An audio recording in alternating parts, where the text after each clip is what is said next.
Hey guys, how's it going? It's your boy M.K.S here, back with another video only.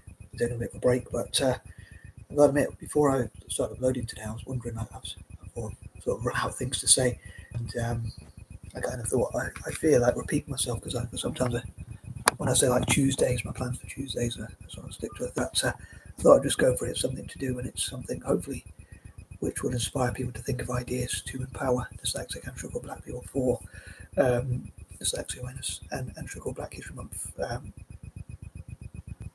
not sure what happened there. My video seemed to have gone from 30 seconds back down. I don't know what happened there, so I hope it didn't cut out the beginning bit of my video, but sorry. But I'll just repeat that just in case it cut that bit out. But yeah, sorry. It's your boy M.K.S back in the usual intro. But yeah, I was saying I struggled to think of to motivate myself. To be honest, like even today, like going past the gym, I was talking to someone. I felt a bit lazy to go to the gym, but yeah. So I was wary about repeating myself and that kind of thing. But I hope, as I say, I hope these videos do inspire people to talk about how to empower dyslexic and struggle black people for October. Again, what's left of it, and thanks for the like and the positive heart things or whatever that was sent. I appreciate that so much. And oh yeah, so there's celebration emojis on it. Anyway, thanks. Yeah, but yeah, please do get involved as well in the discussion on any ideas on how to empower dyslexic and struggle black people in Britain and around the world. Yeah, I'd love to empower people generally, but for this month, again, what's left of it, I hope to empower dyslexic and struggle black people in terms of like learning to invest or maybe build businesses or get involved in areas like tech or banking or whatever, or whatever other areas they might want to do and their ambitions. But I know, for instance, not everyone's interested in business, or I'm kind of interested in how it works, but I know I don't have the what's the word, the work ethic. I don't have a hard working blood in my body, if I'm honest. If I try and be as honest as possible, but anyway, these are pointers number 11 to 20. And just before I made this video, I was typing something, I was checking something out on YouTube, and I was like, oh sugar, I completely forgot that throughout this month I was thinking today, until just a few minutes ago, I just remembered that I wanted to cover like Central Africa and how I'd love for Central Africa to be a hub to connect all of Africa together and the African Union to work on Pan-Africanism and things like that. I know I've discussed it in the past, but I wanted to do it again. I completely forgot. I think on Thursday I'm going to probably cover, all being well, I'll touch wood, as I say, I'll cover Central Africa. But yeah, I didn't get around to this month. Maybe I'll do it in November, but say it's a bit behind schedule. But I was thinking of things like Central Africa, South Africa, and Egypt. Those are three nations which I have specific plans and dreams for, that I would love for them to be like hubs to connect certain things. But I'll talk about that another time, maybe a bit later or whatever. But anyway, on that note, point number 11, that brings me to point number 11. As I say, I'd love to Central Africa, that's what I was going to cover, and I was thinking about how I'd love for Central Africa symbolically, I've talked about it in the past, but I'd love for them to be a massive hub for Pan-Africanism and to work with the African Union, which to me should be working on Pan-Africanism and like connecting together the continent to learn from each other, people to teach each other things, to share what do you call it, facts, stats, figures, general info and general knowledge and things like that, things about AI, app development and things like that. So I think it'd be cool if Central Africa was that sort of hub, and I hope to talk about that ASAP, maybe in November. I mean, I suppose there's always next year, hopefully, all being well. But yeah, I'd love to do that with Central Africa. And I talked about South Africa as well before, and I'd love to talk more about them in the future again, about South Africa being a hub for POC, people of colour. I talked about on my Facebook when I didn't have my YouTube channel before I got it reinstated. So I hope I get to do that in the future again. I'd love for POC, people of colour, to support South Africa POC for South Africa. And I think there are good reasons to do that. Like, it's a good way to show to white supremacists that we POC generally, including black people and also Asians and mixed race people like me, can achieve and can work together to achieve things. And I think it'd be better if POC did that than, let's say, being divided and fighting each other and joining militaries and things like that. So I'd love for South Africa to host events which bring POC together. And rather controversially, I discourage joining militaries and things like that. And I think instead we should be supporting each other. There's been quite a few racist assaults in like Britain, Canada, I think the US, and other parts of the world, Australia, for instance, and places like that. And I feel that if you're in the military, like black or Asian people who are in the military, if your family's attacked, heaven forbid, you won't be.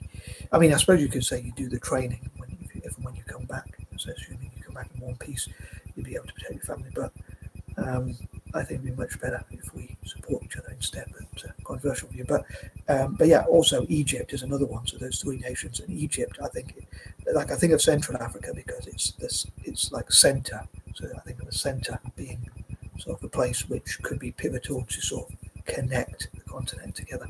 And I think of South Africa because they went through apartheid.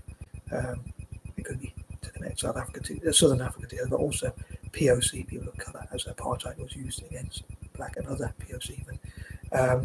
So they could have events against racism, white supremacy, and that kind of thing. And then I think of Egypt, which is apparently the only transcontinental country between Africa and Asia, and I think it'd be cool if they were a place where African and Asian nations could come together and then talk about like how they could trade with each other, learn from each other, and things like that. Because I'd love to see Africa do well in tech, I would love for Asian nations to pass on information, like create the AITs, the African Institutes of Tech, and to invite out more Africans to come to Asia to learn about tech, and have more Asians going to African nations and teaching about tech. And also African countries, I think, could say, if you want to have access to our resources and for us to buy from you and trade with you and whatever, then countries like India and the rest of it, Asia as well, as much as possible, like Japan, could teach it that. Could teach Africans about video game making and things like that. So they could connect. And the fact they were both colonized as well. So looking at what they have in common. Right? So many of them were republics and they were colonized and things like that. But I'm going to move on to point number 12, I think. But yeah. So Egypt could be a pivotal point for Africa and Asia to connect, so African to Asian networks. But I think African nations, I've talked about it in the past, but I think African nations should say, if you want to have access to our resources and markets and whatever, you should train up at least 40 of our people in tech. So if each African nation does that, I think Africa could get loads of tech training, and I think they could also pass on information to each other and also connect with the diaspora.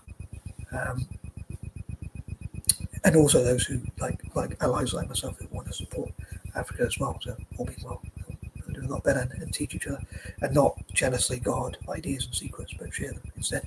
And number 12, as I say, I think it'd be cool if more. I think similar with dyslexics, like saying positive things about each other, all that kind of thing. So I think also with Africans and black people generally as well, with Black History Month as well, like to say, whilst also maybe having a bit of banter and humour with each other, I think they should also say positive things about each other. Like Ghana could say things they like about Nigeria and vice versa. So they big each other up, which gives them positivity. I was thinking recently, actually I think just today, I was thinking, I can't remember if I was thinking about this yesterday as well, I think it was yesterday, but anyway. Some people might say it's about belief. For instance, if you believed you had an idea, now some people might call you delusional if you believe in this idea, but if you think I could learn AI and be worth, nowadays AI could be worth trillions in the future. Well, I mean, it already is kind of. Big tech companies are making trillions or whatever, partly from AI at least, but in the future it could create trillionaires. And if you believed in that, and someone asked you to go and do a talk or do something for £200, you probably wouldn't do it. I mean, you might think, well, for the short term, but if you felt that, actually, I've got a better use of this time, you would probably use it doing what you think was going to make you more money. And it's like, I think a lot of middle class people, like a lot of my relatives, for instance, would say, I'll go to a superstore to buy things to save money, but they want to save money rather than time. And I think if you look at like a lot of rich people, they have private jets and things like that. They want to get to places quicker. So part of it might be looking good and networking with people, and maybe even showing off or whatever. But a lot of it is probably about getting to places, getting to A to B quicker, and also showing people what you've got. And they want to network with you and things like that. So, but yeah, I know there's a guy. Funny enough, a guy with dyslexia was talking about that. He has dyslexia as well on this show. From an Chinese family in Manchester, I think he came from, and he had to travel and all that kind of thing. His family wanted him to go to uni and things like that. But how he struggled to write. It must be really hard in a Chinese family, I imagine. It's very competitive academically. But going back to dyslexia thing, but he said money is a state of mind. Like, if you were paid 50k a year, you wouldn't go to work somewhere where you were only paid 25k a year. I mean, I can understand the argument the other way, like people might say, yeah, but that's if you were actually being paid, not if you just believed you were going to be paid that much. But if you go to a place and they ask you, what would you like your wage or salary in those terms? I use those terms interchangeably, I get them sort of mixed up. I don't know if there is a difference between them, but wage / salary, whichever term you prefer. Please let me know in the comments which term you prefer, wage or salary, if there is, if you have a preference over whichever one, but it'd be just interesting to read. But yeah, when they ask you how much would you like to be paid, I mean, that's a difficult question, because it's like that. You have to put value over your own sort of net worth in a way. But yeah, if you learn AI, you increase your net worth more than likely. Although I think a lot of people, unfortunately, are going to lose out on AI. So I think you do have to be a bit careful with it. It could be a bubble in some cases, and I think it could burst, just like the .com crash. But again, a lot of companies, a lot of individuals have made a lot of money through websites and things like that. So I think there's going to be winners and losers in AI. Unfortunately, I think because of the scale of it, I think there's going to be huge losers as well as huge winners. But maybe if Dyslexic and Sugar Black people respectively, if both groups respectively network amongst other people, that if Dyslexics network with Dyslexics, hopefully they can mitigate some of those risks, and the same with the Black community. But yeah, hopefully they can teach and train each other and pass on what information they know and network together. South Africa could be a great place to have a reverse apartheid, where they sort of say the opposite. We're going to talk about how POC can come together, anti-racist, anti-hate groups, pro-peace and love groups, and all that kind of thing in South Africa to help build South Africa and to network with each other as well. I think that'd be pretty cool. So anti-apartheid groups, but featuring POC and I suppose anti-racist white people as well. I guess I think it should be welcomed. The idea being it's like apartheid means keeping apart. I suppose I think that's where the word comes from. It's probably a Dutch word. I think keeping people apart, because I think the Dutch were instrumental in that. Whereas I suppose the opposite would be together. So it could be even called something like coming together against hate or something like that, opposing different events like that. But moving on, number 13. Unfortunately, I'm a bit of a chicken when it comes to getting easily scared, and I haven't really checked out the how bad the damage has been, but with the troubles in with the storm in Jamaica, I don't really like to watch negative stuff, but I've seen that it's really bad. They have a Category 5 hurricane, and I'm hoping that it's not too bad, and I do fear that it is a lot of damage there. So that's quite sad. And I have to think of number 13. Before I move on to point number 14, I will say as well, so again, that's a bit of a negative thing, but also about, I suppose I'm probably going to miss out on this goal again, unfortunately, but maybe next year. I will say that next year, maybe. But it seems like I always say that one day. But for dyslexics and maybe black people as well to make or create things. I know a lot of Christians, I did say on my Facebook channel as well, page or whatever, sorry, profile or whatever, that a lot of Christians will say that they're against Halloween, maybe even Muslims or whatever as well, and other groups, especially Muslims and Christians, I think, certainly Christians, I've read and heard are very anti-Halloween, but maybe making something out of it, like making masks and costumes and things like that, monetizing such of Halloween. But I know Halloween is like 3 days away.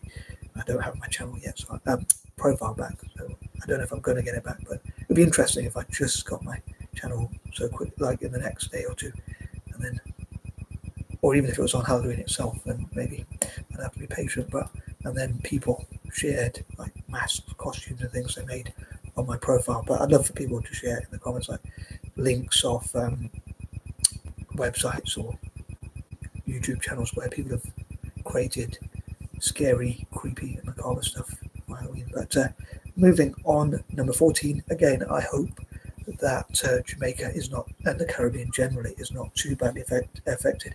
I know I talked yesterday about like an idea for Caribbean, like a network for Caribbean countries to promote their items, goods, services, and whatnot, so businesses from the Caribbean, and for them to network together.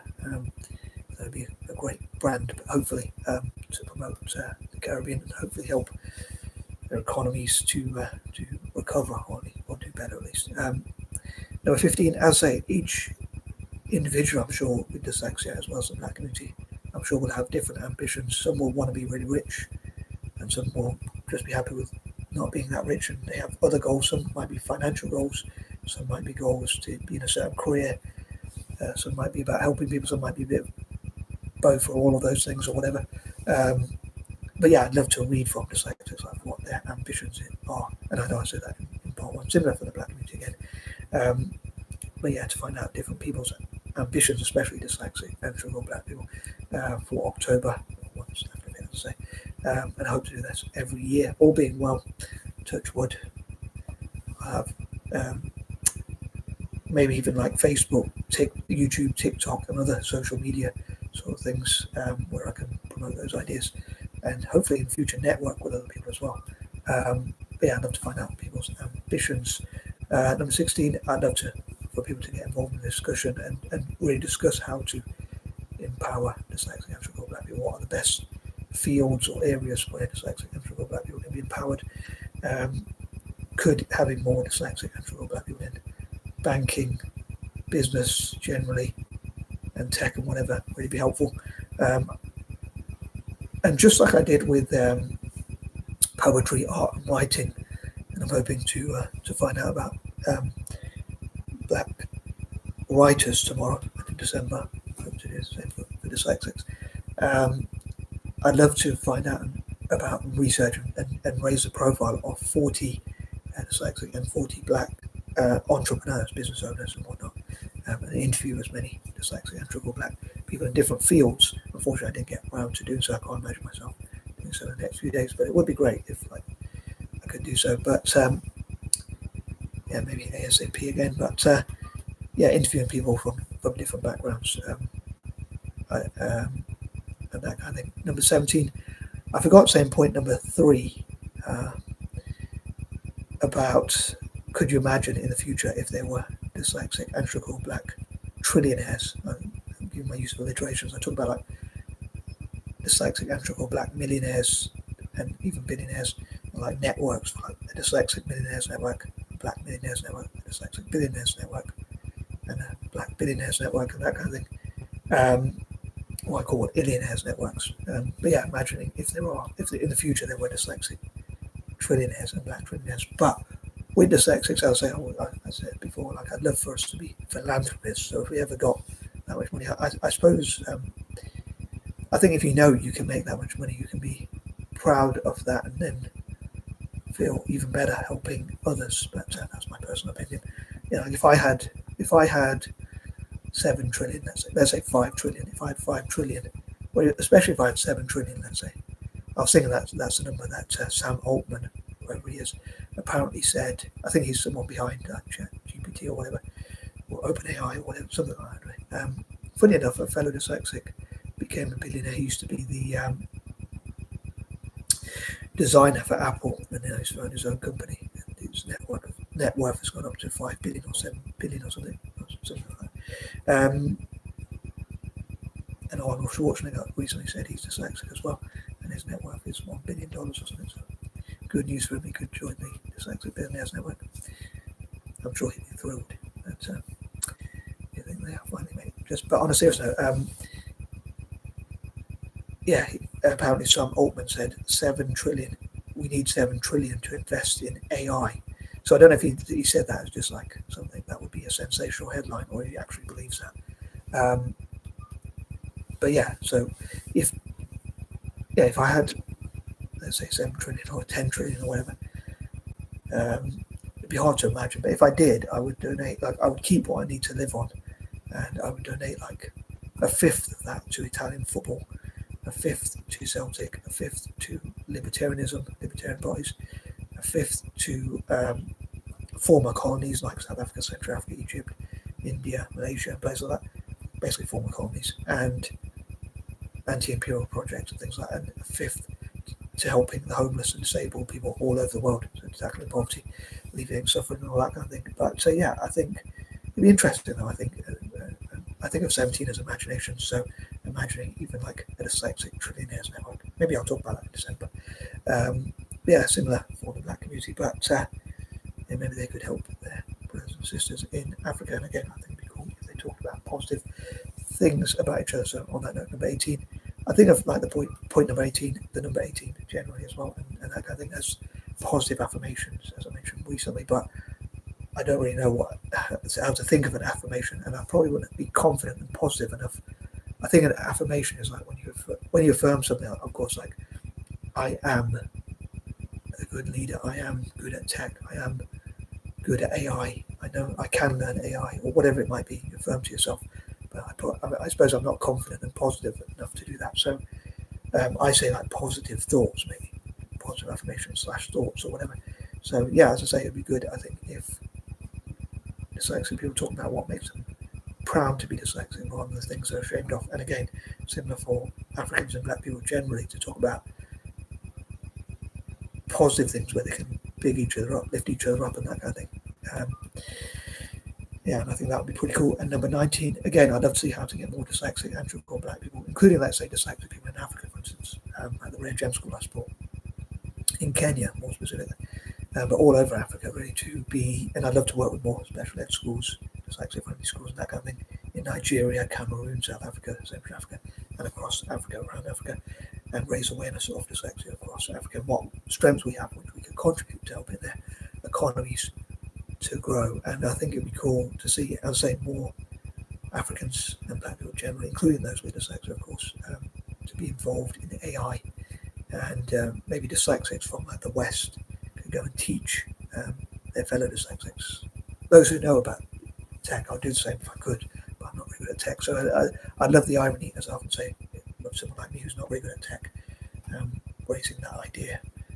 And finally, number 20, I would help people of all ages, especially, as I say, from the dyslexic and triple black community. And so I welcome your thoughts and opinions, and I am out.